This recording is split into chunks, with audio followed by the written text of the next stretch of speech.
Hai para Niki user dan kaum ibu kaum nolab yang keluar pas event doang. Seperti di judul video kali ini guys, gue pengen bahas anime-anime dengan karakter utama yang gak punya teman saat dia lagi susah.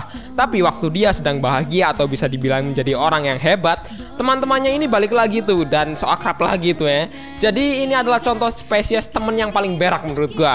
Mereka temenan tapi ada maunya anjing. Emang kalian mau kayak gitu? Enggak kan? Makanya para wibu itu rata-rata temennya itu online semua di Discord misalnya. Nah ngomong-ngomong tentang Discord, ayolah kita gabung ke Discord Ibat. Gua selalu stay di situ kok ya, karena ya temennya banyak. Linknya ada di description tuh. Nah terus apa saja nih anime-anime dengan karakter utama yang ditinggalkan oleh teman-temannya? Dan nanti teman-temannya ini bakalan balik lagi ketika si main karakternya ini menjadi kuat dan ya jadi andalan teman-temannya. Emang teman-teman berak lah ya. Tanpa basa-basi, yuk langsung aja kita ke list yang pertama.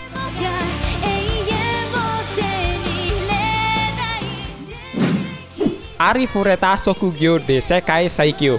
Pertama, kita bakalan awali dengan karakter utama yang ditinggalkan oleh teman-temannya. Nah, emang nih contoh temen yang paling tadi gua bilang, berak, gak guna anjing. Bayangin aja deh gini, lu main FF, ditinggalin sama tim lu gara-gara lu itu beban.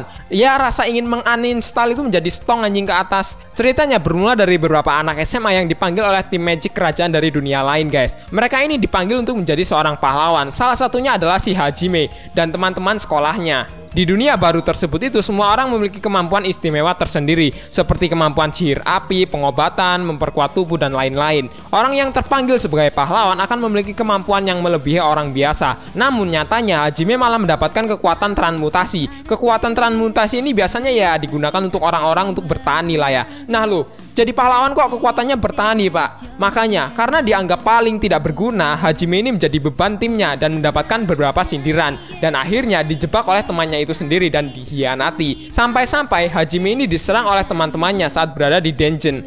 Tepatnya level waktu melawan bos yang bernama Behemoth. Bayangkan lu itu jadi beban tim terus melawan monster yang Behemoth gitu. Wah meninggal pasti. Emang ya mereka ini itu anak-anak anjing semua. Tapi nantinya ketika si Hajime ini udah lebih kuat dari mereka, ya lu tau lah ya teman-teman sialan ini pasti minta bang giveaway alok bang giveaway alok. Bapak lo alok. Tapi di sisi lain si Hajime ini juga akan mendapatkan seorang loli yang cakep lagi.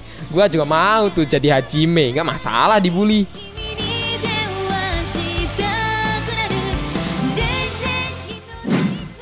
Zetsuen no Tempest. Nah ini nih anime yang biasa ya, alasan pertemanan. Ntar juga kalian bakalan tahu lah ya, karena sebagian besar episodenya ini selalu diselipkan flashback mengenai masa lalu karakter-karakter yang ada di dalam anime ini. Ya it's okay lah, yang penting nggak kayak itu tuh yang 700 episode nggak ngapa-ngapain.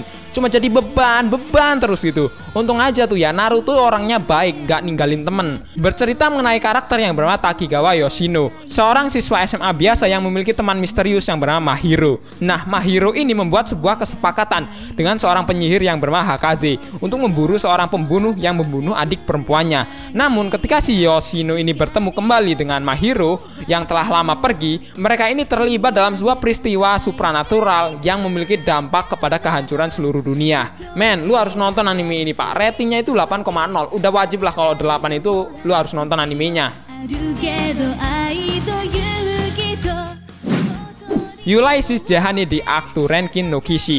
Di awal episode kita bakalan diperlihatkan dan juga diceritakan sedikit tentang situasi yang terjadi saat itu, yaitu peperangan antara Inggris dan juga Prancis. Nah pasti banyak dari kalian yang nggak ngerti apa sih yang terjadi dengan Prancis dan Inggris, karena kita itu orang Indo jadi ya mana tahu kita belajar sejarah mereka. Tapi tenang aja, anggap aja itu dua konflik kerajaan gitulah ya. Lagian juga gue kurang tahu anime ini beneran diadaptasi dari sejarah atau bukan. Tapi nggak masalah walaupun lu nggak tahu sejarahnya. Dimana latarnya sendiri bakalan ada di Prancis abad ke-15an. Perang tersebut itu sudah terjadi selama ratusan tahun dengan Inggris. Di sana ada seorang karakter putra bangsawan bernama Montmorency yang mempelajari sihir dan alkimia di sekolah untuk para kesatria. Karena kekalahan dari Prancis memaksa Montmorency melarikan diri dan sekolah harus dibubarkan guys. Dalam pelariannya ini dia bertemu dengan seorang gadis desa yang bernama Gianni. Begitulah kisah dengan Gianni ini baru dimulai. Kaze no Stigma. Nah ini nggak cuma teman-temannya doang guys, lebih sakit lagi nih ditinggalin oleh keluarganya. Cuma ya gara-gara dia ini nggak mempunyai kekuatan spesial dari keluarganya. Sakitnya itu pak dari pantat tembus ke titit. Bercerita mengenai karakter yang bernama Kanagi Kazuma yang dianggap tidak berguna dalam keluarganya karena dia ini tidak memiliki kekuatan yang bernama Enjutsu, sebuah kekuatan untuk mengendalikan api. Nah, ketika dia ini dikalahkan oleh Ayano Kanagi, salah satu seorang kerabatnya, nah yang kalah akan dibuang dari keluarganya karena dianggap tidak layak. Setelah itu 4 tahun kemudian si Kazuma ini kembali guys, dan sekarang dia ini menjadi penguasa Fujutsu, di mana itu adalah kekuatan untuk mengendalikan angin. Tak lama setelah dia ini kembali, dia bertemu dengan Ayano dan juga adiknya yaitu Ren guys, yang juga berbakat dalam Enjutsu. Nah, lebih parahnya lagi di sini nih guys. Kazuma ini difitnah karena ada salah satu anggota keluarga Kanagi yang tewas dan pembunuhnya itu dinyatakan penguasa Fujutsu, sebuah kekuatan yang sekarang itu dimiliki oleh Kazuma. Nah, ini nih yang namanya udah jatuh ketimpa tangga, keinjek sapi pula, meninggal. Rainbow Nisa Rokubo no Shichinin. Nah, ada pepatah bilang jangan nilai orang dari casingnya. Ya bener sih, kalau lu nonton Piku pasti yang dinilai casingnya dulu kan ya. Cewek cakep berambut pirang gitu, taunya berbatang. Emang laknat tuh anime. Makanya jangan nilai dari casingnya guys. Nah, seperti anime ini yang mengisahkan tentang 6 orang pemuda yang dimasukkan ke dalam Shonen Tokubetsu Shonen In, yaitu sebuah fasilitas khusus untuk menampung para pelanggar hukum di bawah umur. Mereka ini ditempatkan dalam satu sel guys, dimana meskipun hubungan mereka ini tidak bermula dengan awal yang baik, pada akhirnya karakter yang bernama Rokurota ini menjadi pemimpin yang mampu menyatukan mereka semua dalam ikatan persahabatan yang sangat erat, dan juga panutan yang dapat mereka teladani ketika menghadapi masalah seperti apapun. Karena jujur aja pak, anime ini itu isinya penuh dengan kisah-kisah tragis yang dialami para tokohnya guys, dimana itu sekaligus yang membuat gue itu jatuh cinta banget dengan anime ini guys.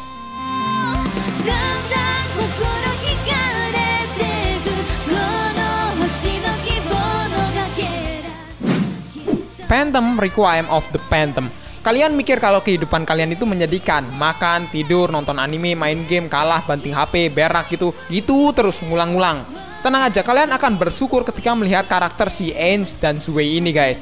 Anime ini berpusat kepada 2 orang yang menjadi korban percobaan oleh sebuah ilmuwan gila, yaitu Mr. Saiti, yang merupakan anggota dari Inferno. Inferno itu sendiri merupakan sebuah organisasi mafia yang berambisi untuk menguasai dunia. Ya, lu tahu sendirilah ya, yang namanya mafia itu pasti tidak jauh-jauh dari begituan, apalagi hal-hal skidipapap sawadikap. Untuk mewujudkan ambisinya tersebut itu, ilmuwan gila ini melakukan percobaan manusia. Korban pertamanya adalah Ainz, yang merupakan karakter cewek yang ada di dalam anime ini guys. Dimana dari percobaan ini ingatan Ainz itu menghilang dan membuang emosinya sekaligus masa lalunya. Gara-gara itulah dia ini menjadi seorang pembunuh berdarah dingin andalan organisasi Inferno bergelar Phantom.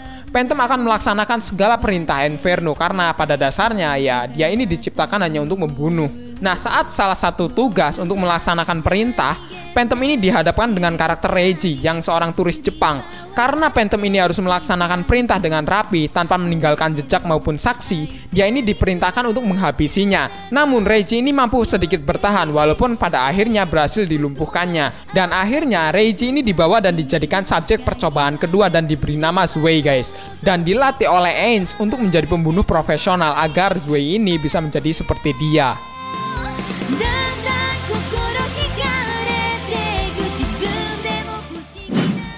Tate no Yusa no Nariagari. Nah, mentang-mentang jadi pahlawan bisa ngapain aja. Ekspektasi kalian itu terlalu tinggi. Lu lihat dulu deh si Naofumi ini, difitnah, diinjak-injak harga dirinya. Tapi besoknya waktu dia ini bisa nyelamatin banyak orang, itu tuh temen-temennya para pahlawan lainnya itu balik semua dan minta tolong kepada Naofumi.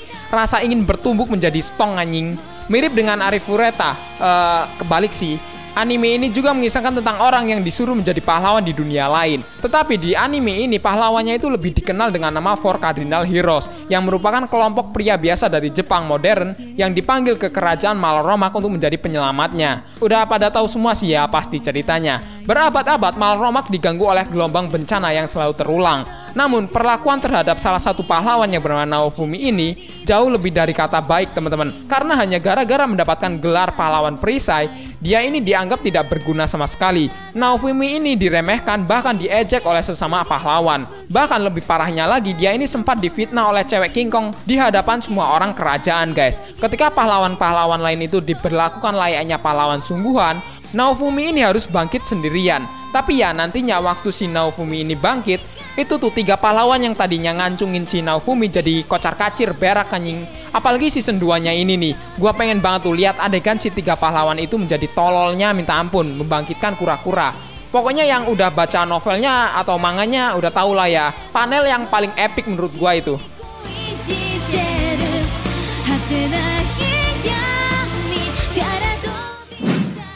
Quanzi Gaosu. Nah ini juga nih sama seperti Naofumi, cuma nggak separah sampai diinjak-injak harga dirinya, apalagi difitnah memperkosa cewek. Enggak boy, ini nggak terlalu parah gitu. Masih tarif normal lah anime ini.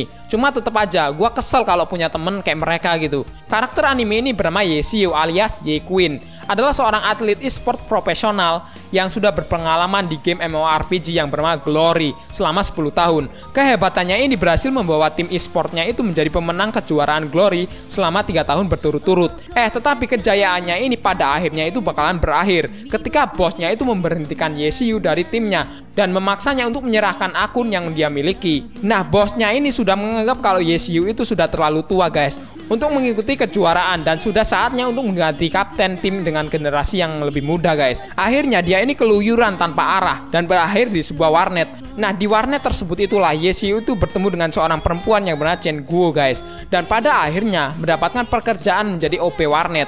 BTW tempat gua abang-abang OP warnetnya itu emang gigi-gigi rata-rata anjir. Sembari menjadi OP warnet, dia juga ini kembali bermain Glory dengan membuat avatar baru yang bernama Lord Grim teman-teman. Kebetulan juga tuh di hari itu adalah hari di mana server Glory baru dibuka, sehingga dia itu bisa memulainya lagi dari level 1. Makanya guys, pesan dari anime ini adalah jangan suka ngeremehin abang-abang OP warnet. RRQ aja lewat bro.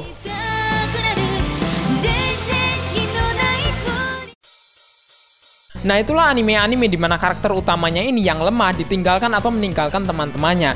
Dan teman-temannya ini akan kembali ketika dia ini sudah kuat. Nah manakah anime-anime yang paling kalian favoritin? Tulis ya di kolom komentar. Ya seperti biasa, thanks for watching this video. Saya user Neko undur diri. Sampai jumpa di next episode.